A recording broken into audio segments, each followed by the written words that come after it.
Things get a little heated at joint practice with the Titans. That and more on today's episode of Locked On Bucs.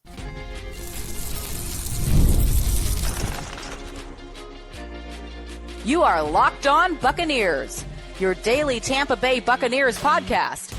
Part of the Locked On Podcast Network, your team every day. What's up, and welcome into this episode of Locked On Bucs, your daily podcast covering the Tampa Bay Buccaneers, part of the Locked On Podcast Network, your team every day. I want to thank you for making Locked On Bucs your first listen or view every day. Don't forget you can subscribe or follow for free on YouTube or wherever you get your podcasts. And of course, you can follow along on Twitter. I am James Yarcho at @JYarcho_Bucs, credential member of the media covering your Tampa Bay Buccaneers, here with you every Monday through Friday, along with the everydayers. And for that, I'm going to share my appreciation for your continued support of the show. One of the ways you can support the show is become a Locked On Bucs insider. You're going to get news, rumors, updates, general thoughts, one-on-one conversations with me via text message. Go to joinsubtext.com/LockedOnBucs or click the link in the show notes to become an insider today. Plenty of reaction coming up from the joint practice between the Bucs and the Titans on Thursday, and an update regarding who may or may not play in Saturday's preseason game. But let's start with some of the fireworks that occurred during this joint practice, including when Baker got upset with his own teammate. Now, the first one that I saw, shout out to Logan Robinson over there at Bucs Game Day. It was a one-on-one rep between Cody Mauch and Jeffrey Simmons. Now, Simmons is easily, in my opinion, the best player on the Tennessee Titans. And in this rep, he actually ends up kind of like twisting off Mauch's helmet. There was a very clear, hands to the face that dislodges Mauch's helmet off of his head. Well, Mauch responded by throwing Simmons to the ground like a rag doll and winning the rep. Well, Simmons didn't take too kindly to that, and the two got into a somewhat heated exchange before they ended up being separated. Nothing too crazy. Definitely could have been worse, but that was kind of the appetizer for what was about to come, because then things really got going. According to multiple reports, it was the first team Bucs offense and the Titans first team defense, and the two lines basically started getting chippy with one another. There was some pushing, there was some shoving, and then Bucky Irving got thrown to the ground and all hell broke loose. Players from both teams came off the sideline. There was a huge skirmish. Baker was getting in the mix and throwing guys. And then Tristan Wirfs, yes, the injured, recovering from surgery Tristan Wirfs, who was out there walking with a cane, came walking into the skirmish and was getting in on it. Now, Baker talked about that with the media afterwards, saying, quote, he needs to stay his ass on the sideline with those crutches. But yeah, I was in the middle of it. It's fun, end quote. Bowles talked about it as well, saying, quote, everybody's in the skirmish. Nobody wants to throw a punch. It's not necessary. We're not trying to do that right there. They're not trying to do it as well. If it's hot and you got pads on, it's going to happen. So welcome to training camp. It's not like I'm going to throw anybody out of the game. It's practice, and we make sure everybody's taking care of each other and not putting each other in harm's way, end quote. Here's what I love about all of this. These guys, and I'm talking about guys on both sides, the Titans and the Bucs here, they have done nothing but hit their own teammates for the last 2 weeks. They have been seeing the same guys every single day. They are going up against the same guys every single rep. They have you have between the two, almost 200 players that are just dying to hit someone else. So when you have these joint practices, especially ahead of the first preseason game, and this is the first opportunity that they have to face someone that's not their own team, there's going to be a lot of aggression that comes out. Now, you don't want anyone to get too crazy. Like Bull said, you don't want them throwing punches or anything like that, but it's kind of nice to see the whole team have each other's backs like that. Bucky gets thrown to the ground and not a single person on the Bucs, including the guy walking with a cane, is going to stand for it. So that's a galvanizing moment for a team. That's the moment where you're like, okay, I may go at you every single day, and we may not like each other because of all of the battles that we've had over the last couple of weeks in this Florida heat. But when push comes to shove, literally, I got your back. It's kind of the whole sibling mentality. And for those of you that have siblings, you know what I'm talking about. I can pick on my brother or sister and I can fight with them and we can get into a scuffle. I'm allowed to. That's my sibling. You are not allowed to come into my house and disrespect them or put hands on them, because if you do, then you and I have problems now. You and I we're going to scuffle if you touch my brother, if you touch my sister, but I can do it all day because that's my sibling. That's what we do. So I love everything about it. Except I don't love Baker getting involved. I know there's nothing that anyone is going to do about that. He's a scrappy dude. He's not going to back down from a fight with anyone. So when there's a brouhaha, he's going to put himself in the middle of it to make sure that the guys know that he has their backs the same way they have his. And again, I respect it. I appreciate it. I don't like it because I don't want to see the quarterback of the team getting involved in something like that. These guys have had their tempers at a boiling point for a while. And when it boils over and all of a sudden they get a chance to lay into the one guy that they're not allowed to touch throughout all of training camp, they might just take that chance. And that chance is just a little too risky for me. So, this is also one of the benefits about the joint practices, is that you do finally get the chance to blow off a little steam against someone that isn't your teammate. It creates a measuring stick for where you are in your process at this stage of the preseason program. And we're going to get more into the football side of things in a little bit, because the Bucs definitely won the day on both sides of the ball, but no one got hurt during any of the kerfuffles. Shout out to those of you that remember how often David and I used to use that word. So we can take a look back in hindsight and talk about the benefits of it. And the benefits are exactly what's been laid out. You blow off steam. You have an outlet for those emotions that have been building for a couple of weeks since camp started. You also have an entire team of guys that have each other's backs and all come to the aid of one of their brothers. And I think a moment like that, whether it's in training camp, it's in the preseason, it's in the regular season, a moment like that can really bring you closer together as a team. It can show that they're all in this together. They're all going to go to bat for one another. They're going to protect one another. And no matter what, they will protect their house against anyone at any moment. So I love what I saw. I love what I read. I loved the reactions from the people about what was going down. Everything about this joint practice was really coming up aces for the Bucs, outside a potential injury scare regarding Mike Evans. So he caught a touchdown pass towards the end of practice, and he caught it. And as he's running, he just kept running straight to the locker room. And then a trainer kind of joined alongside him as he jogged in there. Now, Bowles talked about it after practice, said that he looked fine when jogging off the field. There wasn't a noticeable limp or anything like that. So hopefully it's really nothing. And Evans is going to have a few days off anyway. There's no practice on Friday. He wasn't going to play in the game Saturday. Plenty of time for whatever that was to, pass and have him back on the field next week. But what else happened in that practice on Thursday between the Buccaneers and the Titans?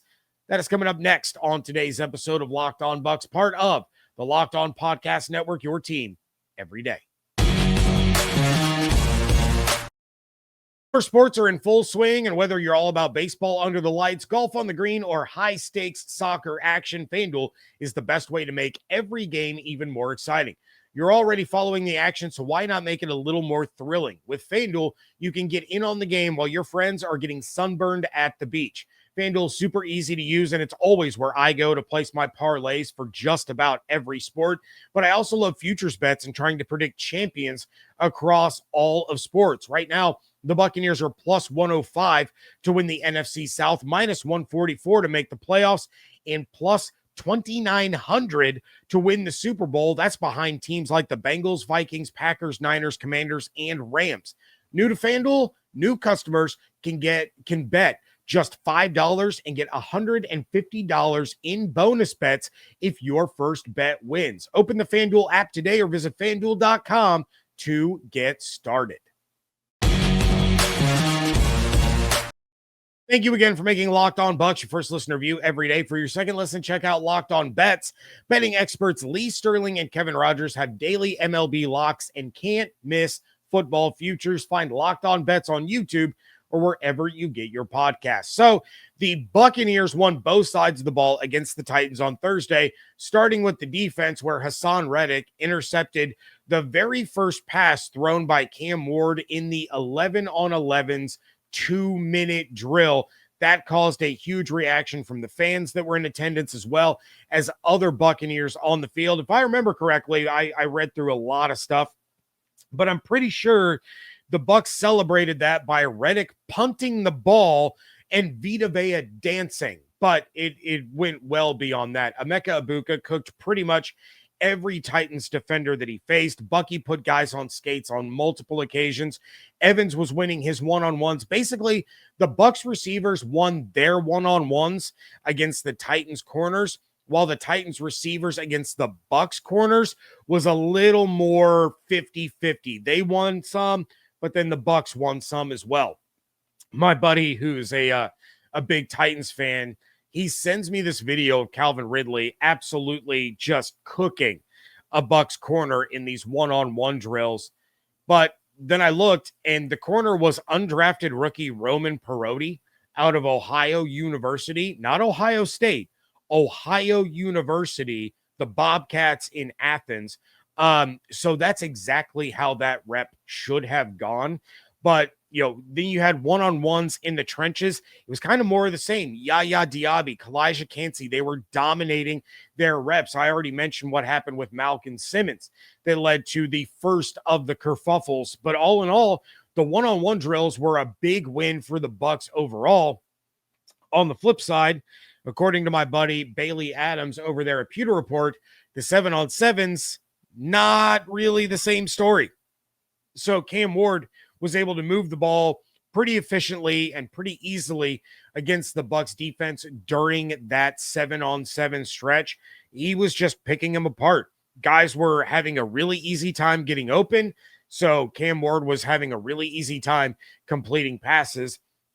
But that all changed once the 11-on-11s began. The Bucs defense started taking over. Ward called the Bucs defense one of the best in the league in his post-practice media availability. And that's nice and all, but it's also the first defense that he has seen in the NFL that wasn't his own. So you should probably take that comment with a grain of salt. But Anthony Nelson talked to the media about the defense's performance, saying, quote, "I think we did a lot of good things. First time going against another scheme, another look, different personnel, different receivers. It's always good to get that exposure. I thought we held up really well. We definitely have some things to clean up, but we have a couple more weeks of camp before we get it rolling. So we have time to do it. We just have to be focused on it," end quote. Christian Izien also chimed in about getting a better feel for where this defense is after facing the Titans offense, saying, quote, "Yeah, 100%. I think this was a great opportunity for us to see another offense, another scheme. They are much different than our offense. They got us with a couple of plays today that we want to look over. It's just good competing against another team and seeing other looks," end quote. Now, I would have been a little more concerned had the Bucs not won the day on both sides of the ball. Look, the Titans are just coming off having the number one pick in the draft a couple of months ago. So the Bucs should be the better team. I believe they are a vastly better team. That doesn't mean that I'm ready to hoist a championship banner because they beat out the worst team of 2024 in a joint practice at the beginning of training camp. But it is nice to see some of the things that we've heard about and talked about coming to fruition against another squad. Kind of glad that the joint practice also was just one day.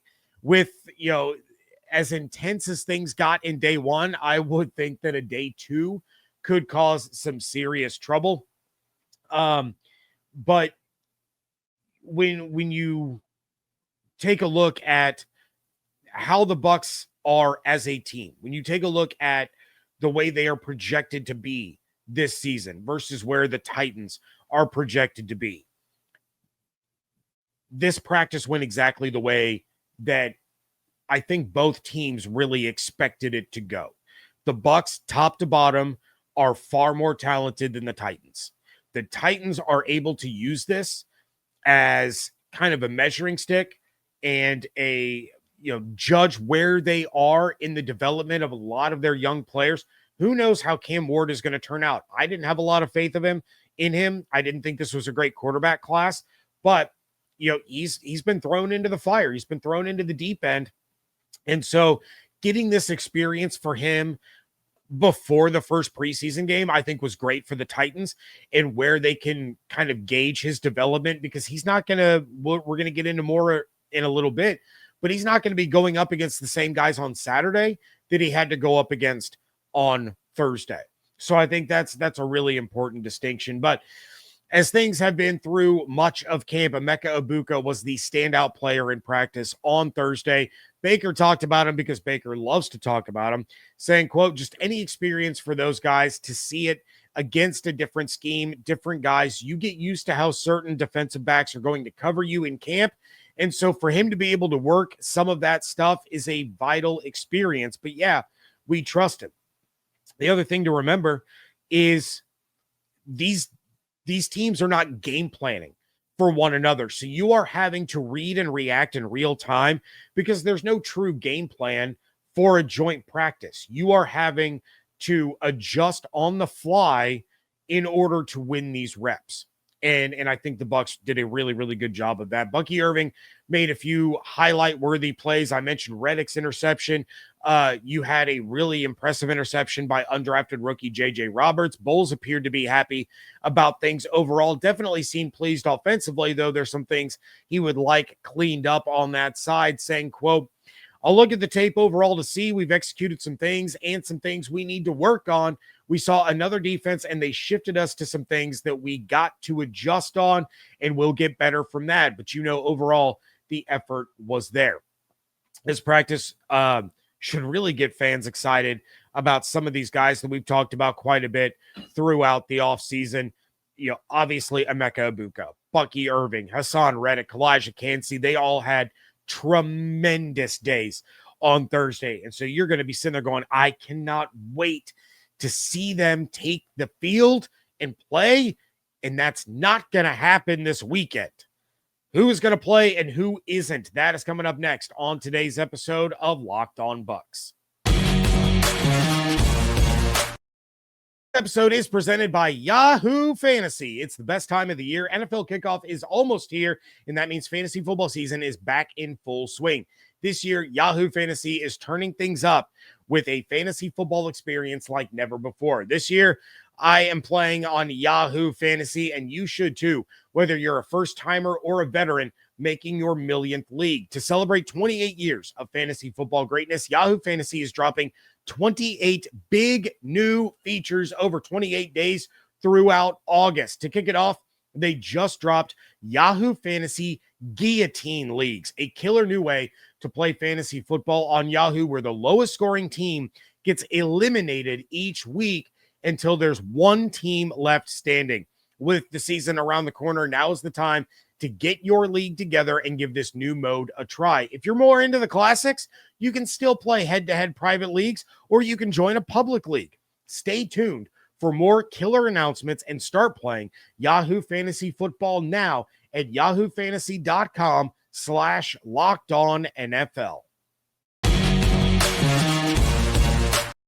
Wrapping things up here on today's episode of Locked On Bucs, and Todd Bowles was very blunt about it when he was asked if there were going to be a lot of starters playing on Saturday, and he said, quote, not this Saturday, no, end quote.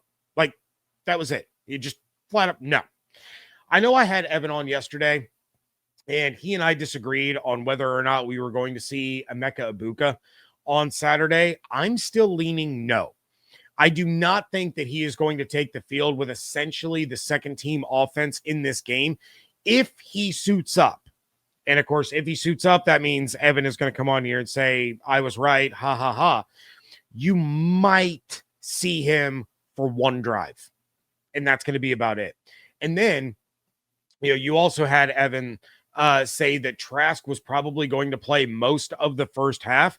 I'm not sure that's going to be the case anymore. I agreed with Evan at the time saying, yeah, I fully expect Trask to play most of the first half. Well, Pewter Report is saying that they expect Connor Bazelak to play the majority of this game with Michael Pratt out. So you might get a drive or two of Trask, then you get Bazelak, then at the very end, you're going to get Teddy Bridgewater.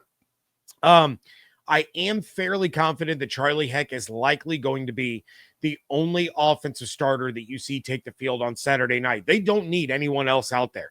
And if Evans really did tweak something, and that's why he ran to the locker room after that touchdown catch, and that's kind of an annual thing with Evans, right? In the preseason and training camp, he is going to come away with some sort of soft tissue injury, but that's even more reason not to play Egbuka in this one.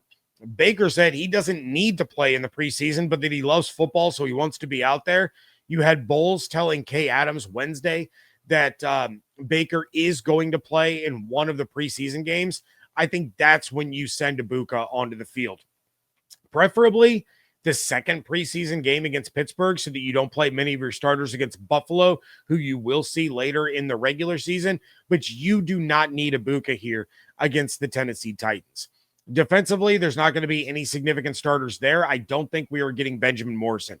Not when he's dealing with a tweaked hamstring. That's got to fully heal before he sets foot back on the field. And Saturdays, it's just going to be too soon. That's likely the end of him being able to push for Jamel Dean's job in training camp. He's just going to be too far behind for missing this time, and he's not going to be able to make up enough ground with the amount of time we had left. Evan and I talked about that as well on yesterday's episode, in case you didn't catch that. But I wouldn't be surprised if Jacob Parrish gets the start at nickel. I think it would probably be beneficial to get him out there, let him take some live reps. But I'd also really like to see Braswell and Elijah Roberts get a lot of playing time early in this one so that we can see kind of where Roberts is as a rookie and then what kind of steps forward Braswell has taken going into his second year.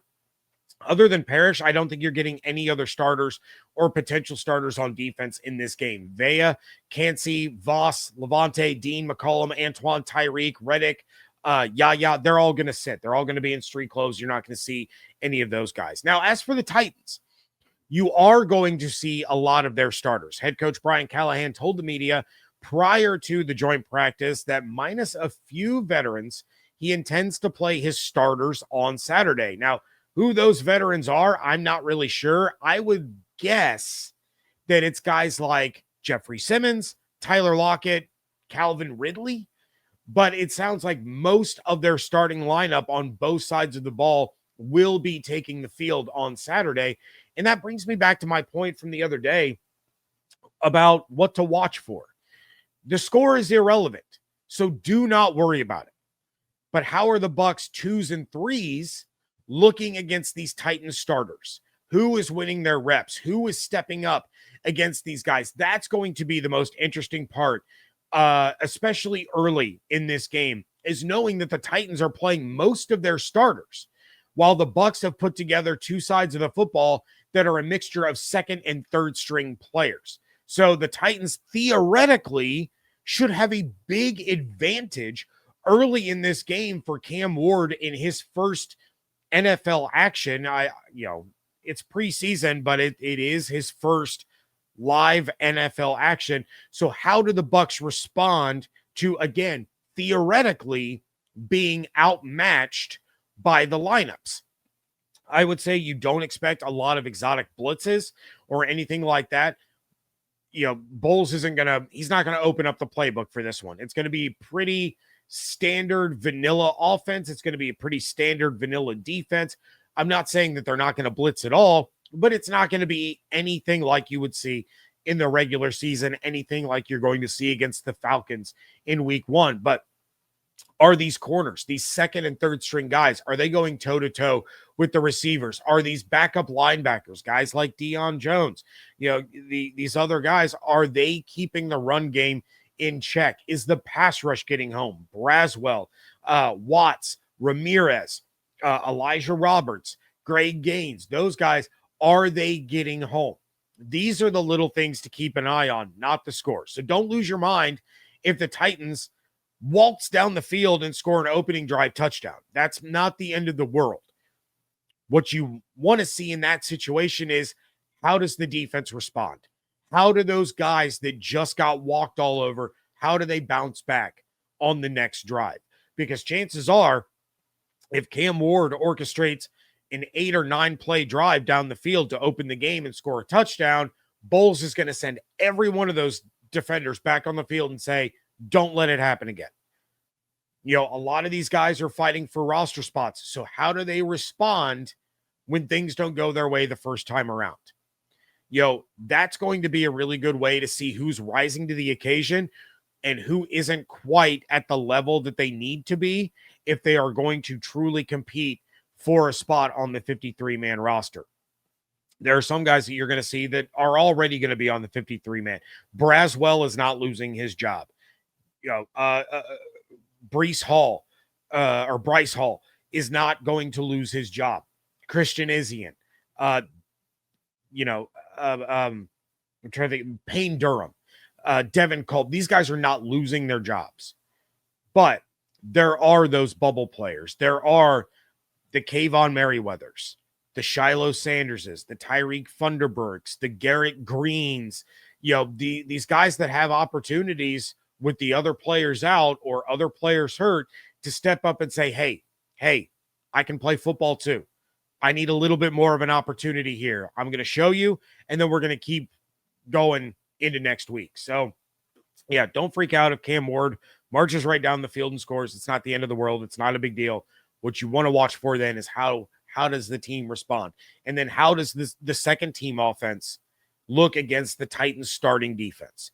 Where's the measuring stick there? How is Kyle Trask going to look going up against a first team defense? That's going to be really important moving forward as well. That's going to do it for this episode. Please check out everything going on Twitter at Locked On Bucs, at @JYarcho_Bucs. Follow on Instagram and TikTok at Locked On Bucs in both of those spots. Make sure you are subscribed on YouTube with the notifications turned on, as well as wherever you get your podcasts.